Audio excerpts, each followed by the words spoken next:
আজ আমি আপনাদের সামনে তুলে ধরব এক বিস্ময়কর ঘটনা, যেখানে আল্লাহর উপর ভরসা না করার ফল কতটা ভয়াবহ হতে পারে। আবার সেই ভুল বুঝে যখন কেউ আল্লাহর উপর পূর্ণ আস্থা স্থাপন করেন, তখন কিভাবে আল্লাহ তাকে গায়েবী সাহায্যের মাধ্যমে কঠিন বিপদ থেকে উদ্ধার করেন। এই ঘটনা একজন সৎ ব্যবসায়ীর জীবনের। কি এমন ঘটেছিল তার সঙ্গে, আর কিভাবেই বা আল্লাহ তার জন্য অদৃশ্য সাহায্য পাঠিয়েছিলেন? সেই হৃদয়স্পর্শীয় শিক্ষণীয় ঘটনাটি জানতে হলে অনুরোধ রইল ভিডিওটি শেষ পর্যন্ত দেখার। উন্দালুস শহর থেকে কিছুটা দূরে এক শান্ত ও নিরিবিলি পরিবেশে বসবাস করতেন সালেহ নামের একজন প্রসিদ্ধ ও সৎ ব্যবসায়ী। সালেহ শুধু ব্যবসার মাধ্যমেই পরিচিত ছিলেন না, বরং তার সততা, ধৈর্য ও ঈমানদারির কারণে পুরো এলাকা জুড়ে তিনি ছিলেন সম্মানিত একজন মানুষ। তার ব্যবসা ছিল চিকিৎসা ও ভেষজ গাছগাছালি নিয়ে। দূর দূরান্তের পাহাড়ি বন ও অজানা পথ পাড়ি দিয়ে তিনি দুর্লভ ভেষজ সংগ্রহ করতেন এবং সেগুলো শহরের মানুষের কাছে পৌঁছে দিতেন। কিন্তু মানুষ তাকে শুধু একজন ব্যবসায়ী হিসেবেই দেখত না। তাদের চোখে সালেহ ছিলেন একজন মেহেরবান হাকিম, একজন দুঃখ কষ্ট লাঘবকারী মানুষ। আল্লাহ তার হাতে বিশেষ শিফা দান করেছিলেন। বহু রোগী তার চিকিৎসায় সুস্থ হয়ে উঠত, আর সেই সুস্থতার সঙ্গে সঙ্গে ফিরে পেত নতুন আশা ও মানসিক প্রশান্তি। সালেহের নিজের একটি ছোট ঘর ছিল। ঘরটি বড় না হলেও সেখানে ছিল আল্লাহর অশেষ রহমত, ভালোবাসা ও শান্তি। তার স্ত্রী ও একমাত্র ছেলে নাসিরকে নিয়েছিল তার সুখের সংসার। নাসির তখন যৌবনের দোরগোড়ায়। প্রতিদিন বাবার সঙ্গে দোকানে বসে সে ব্যবসার কাজ শিখত। বাবা যেমন সৎ, পরিশ্রমী ও মানুষের সেবায় নিবেদিত ছিলেন, নাসিরও ধীরে ধীরে ঠিক তেমনই একজন মানুষ হয়ে উঠছিল। বাবার প্রতিটি কাজ, প্রতিটি সিদ্ধান্ত সে মনোযোগ দিয়ে দেখত এবং নিজের জীবনে তা অনুসরণ করার চেষ্টা করত। প্রতি বছর বাবা ছেলে একবার করে পাহাড়ি বনজঙ্গলে সফরে বের হতেন ভেষজ সংগ্রহের উদ্দেশ্যে। সেই সফর শুধু ব্যবসার জন্যই ছিল না, বরং তা ছিল ধৈর্য, কষ্ট সহ্য করা এবং আল্লাহর উপর ভরসা করার এক বাস্তব শিক্ষা। সালেহের দোকান আর 5টি সাধারণ ভেষজ চিকিৎসালয়ের মতো ছিল না। এখানে শুধু ওষুধই পাওয়া যেত না, রোগীরা এখান থেকে পেত সাহস, সান্ত্বনা আর দোয়া। তিনি কখনোই কোনো রোগীর কাছ থেকে বাড়তি অর্থ নিতেন না। সংসার চালানোর জন্য যতটুকু প্রয়োজন ঠিক ততটুকুই গ্রহণ করতেন। এই কারণেই তার দোকান সব সময় মানুষে ভরা থাকত, আর মানুষের হৃদয়ে ছিল সালেহের জন্য গভীর শ্রদ্ধা ও ভালোবাসা। একদিন নাসির তার বাবাকে জিজ্ঞেস করল, বাবা, আপনি তো শহরের সবচেয়ে নামকরা হাকিম, মানুষ আপনাকে অগাধ বিশ্বাস করে, কিন্তু আপনি এত কম টাকা নেন কেন? অন্য হাকিমরা তো অনেক বেশি পারিশ্রমিক নেয়। সালেহ মৃদু হেসে ছেলের দিকে তাকিয়ে বললেন, বাবা, আসল শিফা ওষুধে নয়, আল্লাহর হুকুমে। হাকিমের মনে যদি লোভ থাকে, যদি সে ন্যায় ওর অন্যায়ের পার্থক্য ভুলে যায়, তবে তার দামি ওষুধেও কোনো উপকার হবে না। রোগীর দোয়া আর হাকিমের নিয়তি হল প্রকৃত চিকিৎসা।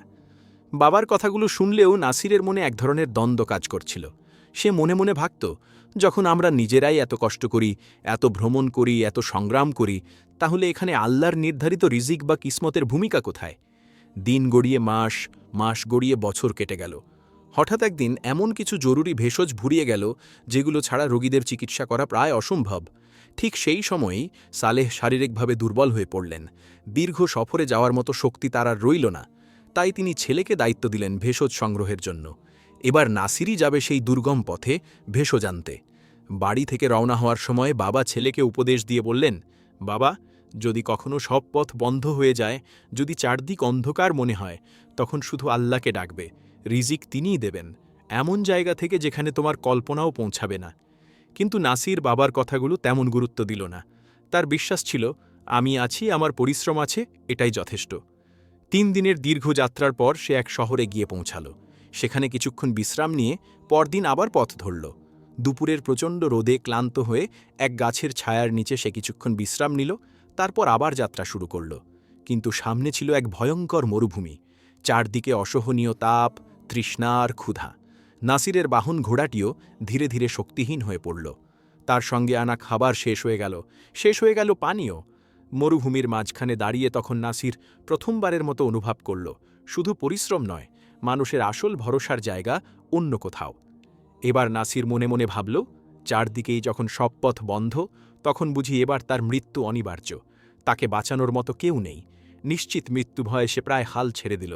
মনে হল, এই মরুভূমি হয়তো আমার শেষ ঠিকানা। ঠিক এই চরম হতাশার মুহূর্তেই তার বাবার কথাগুলো হঠাৎ করে মনে পড়ে গেল। তার সঙ্গে থাকা ব্যাগে তখন সামান্য একটু পানি অবশিষ্ট ছিল। নাসির দ্বিধায় পড়ে গেল। এই পানি সে পান করবে নাকি অজু করবে? কিছুক্ষণ চিন্তা করে সে নিজের মনকে শক্ত করল এবং বলল, জীবন ও মৃত্যুর মালিক তো আল্লাহই। অজুই করি, রিজিক তিনিই দেবেন।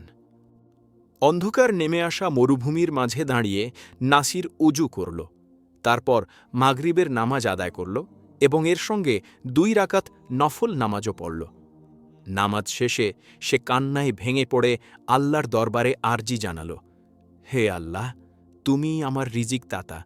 যদি আজ আমার নসিবে খাবার থাকে তবে এখানেই পৌঁছে দাও। নামাজ শেষ হওয়ার কিছুক্ষণ পরেই দূর থেকে একটি পশু দৌড়ে আসতে দেখা গেল। কাছে আসতেই নাসির বুঝতে পারল এটি একটি বন্য কুকুর।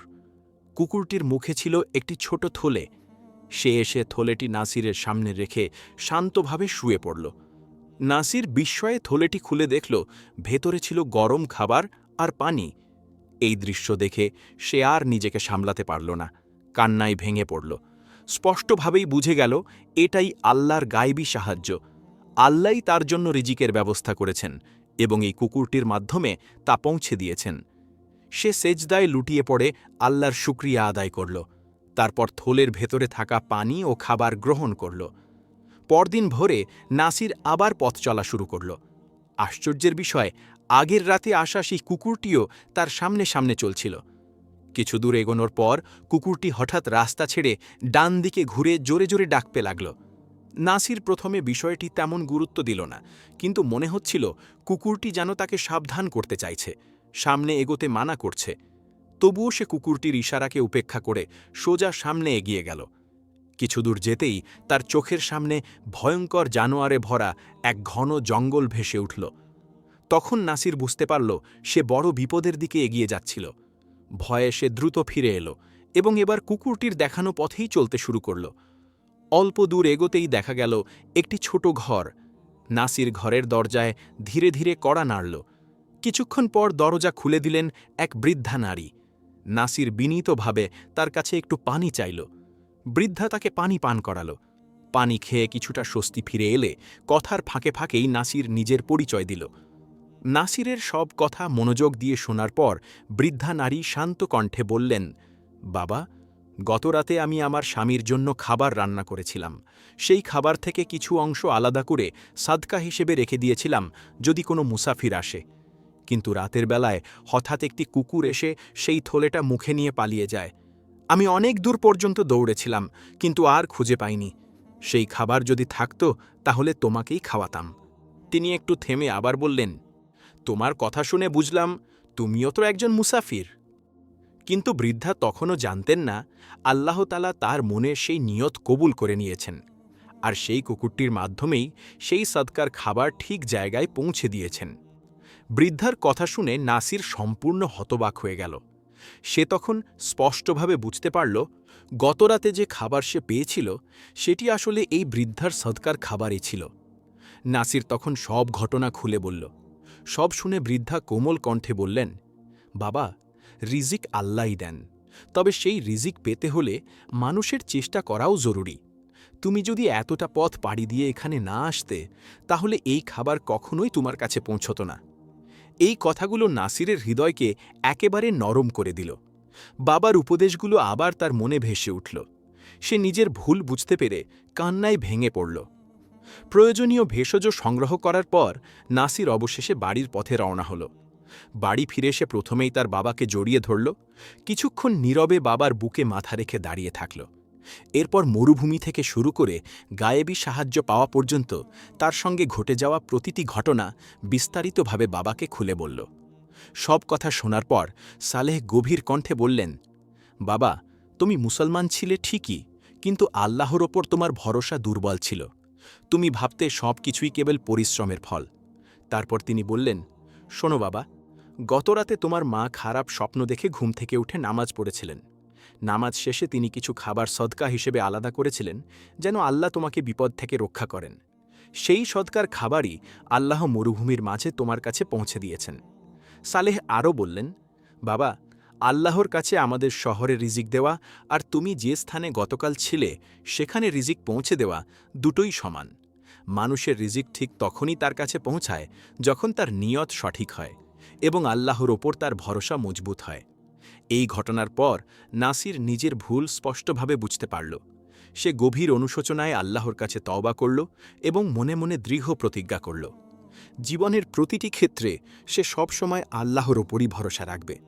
সে বুঝে গেল, শুধু নিজের শক্তি, বুদ্ধি বা পরিশ্রমের উপর নির্ভর করাই যথেষ্ট নয়। প্রকৃত ভরসার জায়গা একমাত্র আল্লাহ। আজকের গল্পের মূল শিক্ষা: রিজিক আল্লাহই দেন, তবে চেষ্টা করা মানুষের দায়িত্ব। মানুষের নিয়ত সঠিক হলে এবং ভরসা আল্লাহর উপর হলে তিনি অদৃশ্য পথও খুলে দেন। লোভ, অহংকার এবং নিজের শক্তির ওপর অতিরিক্ত নির্ভরতা মানুষকে বিপদের দিকে ঠেলে দেয়। সাদকা কখনোই বৃথা যায় না, বরং অদৃশ্যভাবে তা মানুষের জন্যে রহমত হয়ে ফিরে আসে। মানুষের পরিশ্রম মানুষকে সফলতার শিখরে পৌঁছে দিতে পারে, কথা সত্য, কিন্তু সৃষ্টিকর্তার উপর ভরসা ছাড়া শুধুমাত্র পরিশ্রমই কখনো পূর্ণ সফলতা এনে দিতে পারে না। আল্লাহর ওপর বিশ্বাস, তার ওপর ভরসা এবং মানুষের আন্তরিক চেষ্টা, এই তিনটির সমন্বয়েই মানুষ প্রকৃত সফলতা অর্জন করে।